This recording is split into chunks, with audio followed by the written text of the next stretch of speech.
നമസ്കാരം. Naveen inspires the transformational coach. നമ്മൾ കേട്ടിരിക്കുന്ന മഹാനായ ഒരു ഗുരുവാണ് ചാണക്യൻ. അദ്ദേഹം ഒരു നാടോടി ബാലനെ പിടിച്ച് ചക്രവർത്തിയാക്കിയ മനുഷ്യനാണ്. ഇന്നത്തെ കാലഘട്ടത്തിൽ ഈ ഒരു ലോകത്തിൽ ബിസിനസ് എന്ന് പറയുന്ന മേഖലയിൽ, ഒരു ബിസിനസ് മേഖലയിൽ എത്ര കണ്ട് ചാണക്യം പറയുന്ന പ്രസക്തമാണെന്ന് ചോദിച്ചാൽ വളരെയധികം പ്രസക്തിയുണ്ട് അദ്ദേഹത്തിന്റെ വാക്കുകൾക്ക്. അപ്പൊ അദ്ദേഹം പറഞ്ഞ കാര്യങ്ങൾ വെച്ചുകൊണ്ട് ഇന്നത്തെ കാലഘട്ടത്തിൽ നമ്മളൊരു ബിസിനസ് തുടങ്ങുകയാണെങ്കിൽ ശ്രദ്ധിക്കേണ്ട 7 കാര്യങ്ങൾ എന്തൊക്കെയാണ്, അല്ലെങ്കിൽ ഒരു ബിസിനസ് ഡെവലപ്പ് ചെയ്യുന്ന സമയത്ത് നമ്മൾ കൃത്യമായി പാലിച്ചിരിക്കേണ്ട 7 കാര്യങ്ങൾ എന്തൊക്കെയാണെന്നാണ് അദ്ദേഹം പറഞ്ഞ കാര്യങ്ങളുമായി ഒന്ന് ഇന്റർപ്രറ്റ് ചെയ്തുകൊണ്ട് നമ്മളിപ്പോ ഷെയർ ചെയ്യാൻ പോകുന്നത്. നമ്പർ 1, സ്വാമി. സ്വാമി എന്ന് പറഞ്ഞാൽ രാജാവ് എന്നാണ് അദ്ദേഹം ഉദ്ദേശിച്ചിരിക്കുന്നത്. ഒരു രാജ്യത്തെ സംബന്ധിച്ച് ഒരു രാജാവ് വേണം. ആ രാജ്യത്തിന് നന്മ ചെയ്യുന്ന, ആ രാജ്യത്തിന് ഗുണകരമായ കാര്യങ്ങൾ ചെയ്യുന്ന ഒരു രാജാവ് അനിവാര്യമാണ്.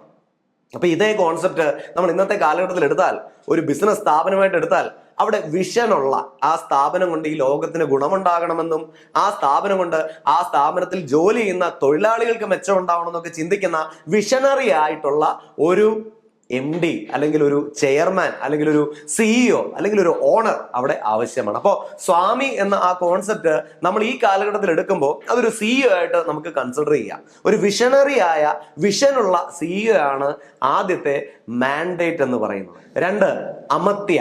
അമർത്യ എന്ന് പറഞ്ഞു കഴിഞ്ഞാൽ ഒരു രാജ്യത്തെ സംബന്ധിച്ച് അവിടുത്തെ കാര്യങ്ങൾ, അവിടുത്തെ ഓപ്പറേഷൻസ് മാനേജ് ചെയ്യാൻ കഴിവുള്ള ഒരു മന്ത്രിയായിട്ട് നമുക്ക് കൺസിഡർ ചെയ്യാം. ഇതേപോലെ ഒരു ബിസിനസ് സ്ഥാപനത്തെ സംബന്ധിച്ച് കാര്യങ്ങൾ മാനേജ് ചെയ്യാൻ, ആ ഓർഗനൈസേഷന്റെ ഓപ്പറേഷൻസ് മാനേജ് ചെയ്യാൻ അതിന് കഴിവുള്ള ഒരു മാനേജർ വേണം. അതായത് ഓരോ സ്ഥലത്തും എന്തൊക്കെ സംഭവിക്കുന്നു, ഓരോ സ്ഥലത്തും എന്തൊക്കെ ആവശ്യങ്ങളുണ്ട്, എന്തൊക്കെയാണ് ഓരോ സ്ഥലത്തും സപ്ലൈ ചെയ്യേണ്ടത്, ഇത് കൃത്യമായി മനസ്സിലാക്കാൻ കഴിവുള്ള, കണക്കുകൾ വെച്ച് കൈകാര്യം ചെയ്യുന്ന ഒരു മാനേജറാണ് അമർത്യ എന്ന ഈ ഒരു കോൺസെപ്റ്റിലൂടെ നമ്മൾ തിരിച്ചറിയേണ്ടത്. അപ്പൊ നമ്മുടെ സ്ഥാപനത്തിൽ മിടുക്കനായി കാര്യങ്ങൾ മാനേജ് ചെയ്യാൻ കപ്പാസിറ്റി ഉള്ള ഒരു മാനേജർ അനിവാര്യമാണ്.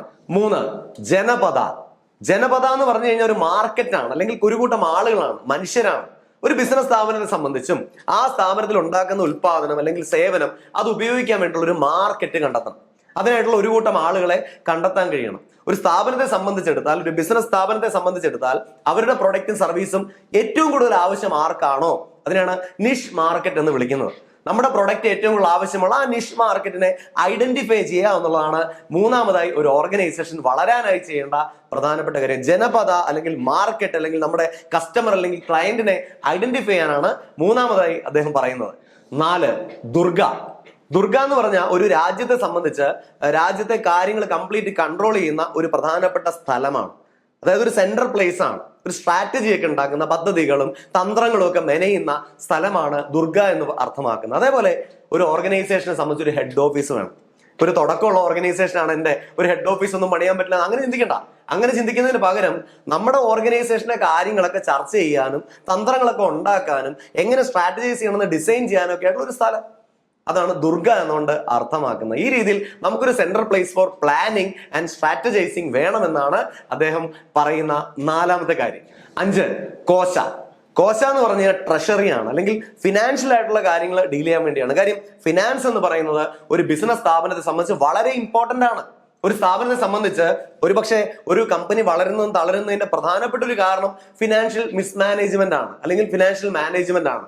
നന്നായി ഫിനാൻസ് മാനേജ് ചെയ്യാൻ കഴിഞ്ഞാൽ ആ സ്ഥാപനം വളരും. അല്ല, മോശമായാണ് മാനേജ് ചെയ്യുന്നതെങ്കിൽ ആ സ്ഥാപനം തകരാൻ വേറെ കാരണമൊന്നും വേണ്ട. അപ്പൊ കോശ എന്നുള്ളത് വളരെ പ്രധാനപ്പെട്ട കാര്യം തന്നെയാണ്. ഒരു ഓർഗനൈസേഷനെ സംബന്ധിച്ച് അതിന്റെ വളർച്ചയ്ക്ക് വേണ്ടി എവിടെയാണ് ഫണ്ട് കൃത്യമായി ഇൻവെസ്റ്റ് ചെയ്യേണ്ടത്, എവിടെയൊക്കെയാണ് ഫണ്ട് ഇൻവെസ്റ്റ് ചെയ്യാതിരിക്കേണ്ടത്, എവിടെയൊക്കെയാണ് അനാവശ്യമായി സ്പെൻഡ് ചെയ്തുകൊണ്ടിരിക്കുന്നത്, ഇതൊക്കെ കണ്ടെത്തണം. ഇതൊക്കെ കണ്ടെത്തി ആ കോശ മെയിൻറ്റെയിനിങ് അല്ലെങ്കിൽ ആ ഒരു ഫിനാൻസ് മാനേജ്മെന്റ് വളരെ എസെൻഷ്യൽ ആണ് ഒരു സ്ഥാപനത്തിന് വളരാനായി. 6, ദണ്ഡ. ദണ്ഡ എന്ന് പറഞ്ഞാൽ ഒരു രാജാവിനെ സംബന്ധിച്ച് യുദ്ധത്തിന് പോകുമ്പോൾ കൂട്ടത്തിൽ കൊണ്ടുവന്ന ടീമാണ്, അല്ലെങ്കിൽ പടയാളികളാണ്. അതേപോലെ ഒരു സ്ഥാപനത്തെ സംബന്ധിച്ച് അവിടെയുള്ള അക്കൗണ്ട്സ് ഡിപ്പാർട്ട്മെന്റിലെ ഒരു ടീമാണെങ്കിലും, അല്ല സെയിൽസിലെ ഒരു ടീമാണെങ്കിലും, മറ്റ് ഓപ്പറേഷൻസിലെ ഒരു ടീമാണെങ്കിലും, ഇതൊക്കെ തന്നെ ദണ്ഡയാണ്, ഒരു ടീമാണ്. ഇതേപോലുള്ള ടീമുകളെ ബിൽഡ് ചെയ്യണം. യുദ്ധം വരുമ്പോഴല്ല ബിൽഡ് ചെയ്യേണ്ടത്, അതിന് മുൻപേ തന്നെ അവരെ ട്രെയിൻ ചെയ്ത് ഡെവലപ്പ് ചെയ്ത് ബിൽഡ് ചെയ്ത് വെക്കണം. അപ്പൊ ഇതാണ് അടുത്ത പ്രധാനപ്പെട്ട ഏരിയ, ദണ്ഡ എന്ന് പറയുന്നത്.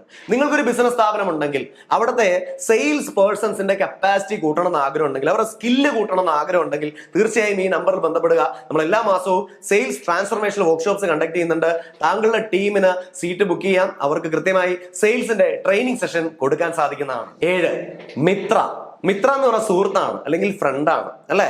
നമ്മളെ പോലെ തന്നെ ചിന്തിക്കുന്ന, നമ്മളെ പോലെ തന്നെയുള്ള ചിന്തകളും ആശയങ്ങളും ഒക്കെയുള്ള അങ്ങനെ കുറച്ച് മിത്രങ്ങൾ വേണം, കുറച്ച് ഫ്രണ്ട്സ് വേണം, വെൽവിഷേഴ്സ് വേണം, അല്ലെങ്കിൽ നമുക്ക് ഗുരുക്കന്മാർ അല്ലെങ്കിൽ കൺസൾട്ടൻസ് വേണം. ഇതൊക്കെ തീർച്ചയായും നമുക്ക് മുൻപോട്ട് പോകുമ്പോൾ സഹായിക്കും. ഒരു യുദ്ധത്തിന് പോകുമ്പോൾ ഒറ്റയ്ക്ക് വാളം കൊണ്ട് പോകുന്നതിലും ബുദ്ധി നമ്മളെ പോലെ തന്നെ കോമ്പിറ്റന്റ് ആയിട്ടുള്ള ഒരാൾ കൂടി കൂട്ടത്തിൽ നിൽക്കുന്നതാണ്. അപ്പൊ ആ രീതിയിലുള്ള മിത്രങ്ങൾ ഉണ്ടാക്കണമെന്നുണ്ടെങ്കിൽ നെറ്റ്വർക്ക് ചെയ്യണം. നെറ്റ്വർക്ക് ചെയ്യാൻ ഇൻ ദ സെൻസ് നമ്മൾ ബിസിനസ്സുകാരുടെ അസോസിയേഷൻസ്, ബിസിനസ്സുകാരുടെ മീറ്റിംഗ്സ് ഇതൊക്കെ പങ്കെടുക്കണം. നമ്മളെ പോലെ ചിന്തിക്കുന്ന കുറെ ആളുകളുമായി റാപ്പ് ഉണ്ടാക്കണം, അവരൊക്കെ ആയിട്ട് നല്ല അടുപ്പം ഉണ്ടാവണം. തീർച്ചയായും മുൻപോട്ട് പോകുമ്പോൾ നിങ്ങൾക്കും ആ വ്യക്തിക്കും ഒക്കെ അത് ഗുണകരമായി മാറും. കൂടാതെ നമ്മൾ ചെയ്യുന്ന കാര്യങ്ങൾ കറക്റ്റ് ആണോ തെറ്റാണോ, എവിടെ മാറ്റം വരുത്തണം, ഇത് പറഞ്ഞു തരാനുള്ള കഴിവുള്ള, കപ്പാസിറ്റി ഉള്ള, കോമ്പീറ്റൻസി ഉള്ള ഒരു കൺസൾട്ടന്റ് കൂടെ നമുക്കുണ്ടെങ്കിൽ നമ്മുടെ മുന്നോട്ടുള്ള യാത്ര സുസജ്ജമാവുന്നുള്ളതിൽ യാതൊരു തർക്കവുമില്ല. ഈ പറഞ്ഞ 7 കാര്യങ്ങൾ ഏതൊരു ഓർഗനൈസേഷന്റെയും പില്ലേഴ്സ് ആണ് അല്ലെങ്കിൽ അടിത്തറയാണ്.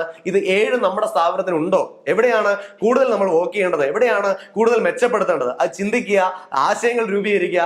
എന്താ നിങ്ങൾ ചെയ്യാൻ പോകണമെന്ന് വീഡിയോയുടെ താഴെ കമന്റ് ചെയ്തറിയിച്ചാൽ വളരെ സന്തോഷം. ഇതേപോലുള്ള മോട്ടിവേഷണലായ, ഇൻസ്പിറേഷണലായ, ബിസിനസ് ഡെവലപ്മെന്റ് സഹായിക്കുന്ന വീഡിയോസ് കാണുന്നത് താങ്കൾക്ക് ഇഷ്ടമാണെങ്കിൽ ഈ വീഡിയോയുടെ തൊട്ട് താഴെ കാണുന്ന സബ്സ്ക്രൈബ് ബട്ടൺ ക്ലിക്ക് ചെയ്യണം, തൊട്ടടുത്തുള്ള ബെല്ലൈക്കൻ ക്ലിക്ക് ചെയ്യണം, ഓൾ ഓപ്ഷൻ കൂടി ഒന്ന് എനേബിൾ ചെയ്യണം. നമ്മുടെ മൊബൈൽ ആപ്ലിക്കേഷൻ പ്ലേ സ്റ്റോറിൽ അവൈലബിൾ ആണ്. നവീൻ ഇൻസ്പയേഴ്സ് എന്ന് ടൈപ്പ് ചെയ്യുകയോ അല്ലെങ്കിൽ ഡിസ്ക്രിപ്ഷൻ ബോക്സിൽ നോക്കുകയോ ചെയ്താൽ ആപ്ലിക്കേഷൻ ഡൗൺലോഡ് ചെയ്യാൻ സാധിക്കുന്നതാണ്. അതിൽ എങ്ങനെ ഗോൾ സെറ്റ് ചെയ്യണമെന്ന് പഠിക്കാൻ സഹായിക്കുന്ന ഗോൾ സെറ്റിംഗ് വർക്ക്ഷോപ്പ്, പബ്ലിക് സ്പീക്കിംഗിന്റെ ഫൗണ്ടേഷൻ ബിൽഡ് ചെയ്യുന്ന public speaking foundation module, direct selling അല്ലെങ്കിൽ മൾട്ടി ലെവൽ മാർക്കറ്റിംഗ് ഹെൽപ്പ് ചെയ്യുന്ന multi level marketing foundation module, അതേപോലെ നമ്മുടെ നേതൃത്വ ഗുണം കൂട്ടാൻ സഹായിക്കുന്ന ലീഡർഷിപ്പ് വർക്ക്ഷോപ്പ് എന്നിവ അവൈലബിൾ ആണ്. താങ്കൾ ഈ ആപ്ലിക്കേഷൻ ഡൗൺലോഡ് ചെയ്യുക, കൂടുതൽ അവിടെ പരിശോധിക്കുക. എന്തെങ്കിലും സംശയം ഉണ്ടെങ്കിൽ വിളിച്ച് തിരക്കുക. Wishing you all the very best.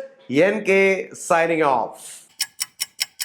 ഇന്നത്തെ സെക്ഷൻ അറ്റൻഡ് ചെയ്യാൻ പറ്റിയില്ല, എനിക്ക് വളരെയധികം ഭാഗ്യമുണ്ട്. അതായത് സാധാരണ ഒരു ട്രെയിനിങ്ങിനേക്കാൾ വ്യത്യാസം ഇതിനകത്ത് ഉണ്ടായത് എന്താണെന്ന് വെച്ച് കഴിഞ്ഞാൽ നേരിട്ട് തന്നെ നമ്മളുടെ പ്രവർത്തനങ്ങളെ എങ്ങനെ ചെയ്യാമെന്ന് ഒരു മാർഗനിർദ്ദേശം ഡിമോയിലൂടെ കാണിച്ചു തരാൻ സാധിച്ച ഒരു പ്രോഗ്രാം ആയിരുന്നു. തിരിച്ചൊരു ടേക്ക് ഓഫ് അല്ലെങ്കിൽ ഒരു നല്ല രീതിയിൽ പമ്പ് ചെയ്യുന്ന കുറെ ഡിസിഷൻസ് ഇവിടെ നിന്ന് എനിക്ക് എടുക്കാനായിട്ട് കഴിഞ്ഞു. നമ്മളിലെ ക്വാളിറ്റി, സെയിൽസ്മാൻ എന്ന് പറയുന്ന ക്വാളിറ്റി ഇംപ്രൂവ് ചെയ്യിപ്പിക്കേണ്ടതിന്റെ അത്യന്താപേക്ഷിതമായിട്ടുള്ള കാലമാണ്. അതിന് എന്താണെങ്കിലും ഇദ്ദേഹത്തിന്റെ നവീൻ സാറിന്റെ പ്രോഗ്രാം വളരെയധികം ഗുണം ചെയ്തു. ഇവിടുന്ന് ഇറങ്ങുന്ന സമയത്ത് സാർ ഈ എഴുതിയിരിക്കുന്ന വാക്കുകൾ ശരിക്കും എനിക്ക് എഫക്റ്റീവ് ആയിട്ടുണ്ട്, ട്രാൻസ്ഫോമർ ആയിട്ടുണ്ട്. അതിന് നവീൻ സാറിനോട് ഏറെ നന്ദി പറയുന്നു.